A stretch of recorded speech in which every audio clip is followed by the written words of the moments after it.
नमस्कार भैया बहनों। विद्या भारती राजस्थान के गूगल क्लासरूम पर आप सभी का स्वागत। आज हम संज्ञा की परिभाषा का अध्ययन करने वाले हैं। संज्ञा क्या है? देखिएगा, हमारे चारों तरफ हम यदि नज़र दौड़ाते हैं तो हमें बहुत सारी वस्तुएं नज़र आती है। अब इनमें वस्तुएं हो सकती है, व्यक्ति हो सकते हैं, नदियां हो, कुछ ऐसे स्थान होते हैं जहां पर आसपास का वातावरण में नदी भी हो सकती है, पर्वत हो सकते हैं, और कहीं पर पशु हो सकते हैं, कहीं पर पक्षी हो सकते हैं। तो ये जितनी भी चीज़ें हमारे आसपास में है, किसी न किसी का नाम है, और ये नाम व्याकरण में संज्ञा कहलाते हैं। और ये भी निश्चित बात है, प्रत्येक व्यक्ति की, प्रत्येक प्राणी की, जगह की, जो कोई भी हमारे आसपास हमें दिखाई देने वाली वस्तु है या व्यक्ति हो सकते हैं, वो सब अपने नाम के कारण ही पहचाने जाते हैं। तो आइए हम आज संज्ञा की परिभाषा को समझते हैं। संज्ञा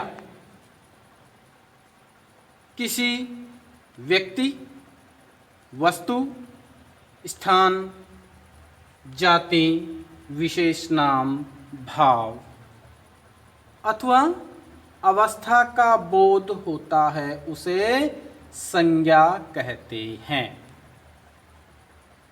पहले क्या आया? व्यक्ति। देखिए, व्यक्तियों के नाम जैसे स्त्री हो सकता है, स्त्री, पुरुष, शेर, गाय, मोर, राम, बालक आदि अनेक नाम हो सकते हैं।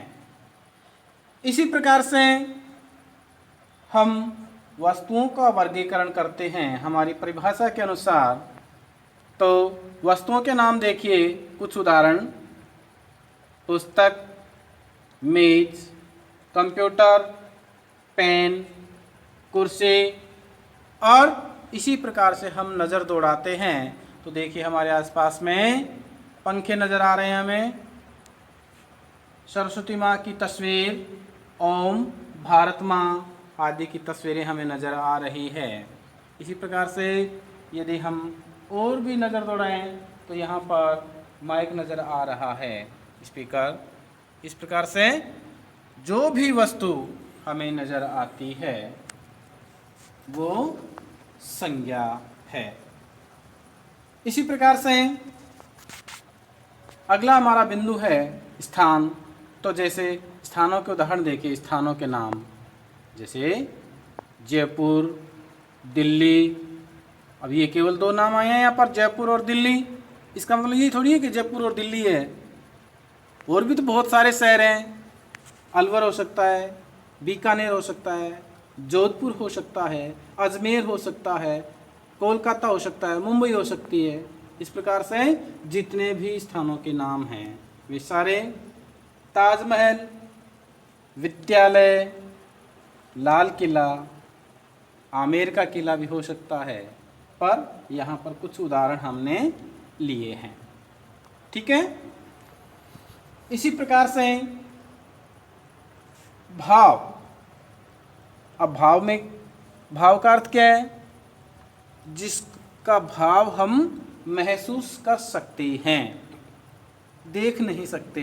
जैसे सर्दी को हम महसूस कर सकते हैं, गर्मी, लंबाई, मिठास, खटास आदि आदि। इन सब के आधार पर संज्ञा के जो भेद हैं वो हम देखते हैं। तो संज्ञा के भेद संज्ञा के 3 भेद हैं। कौन कौन से?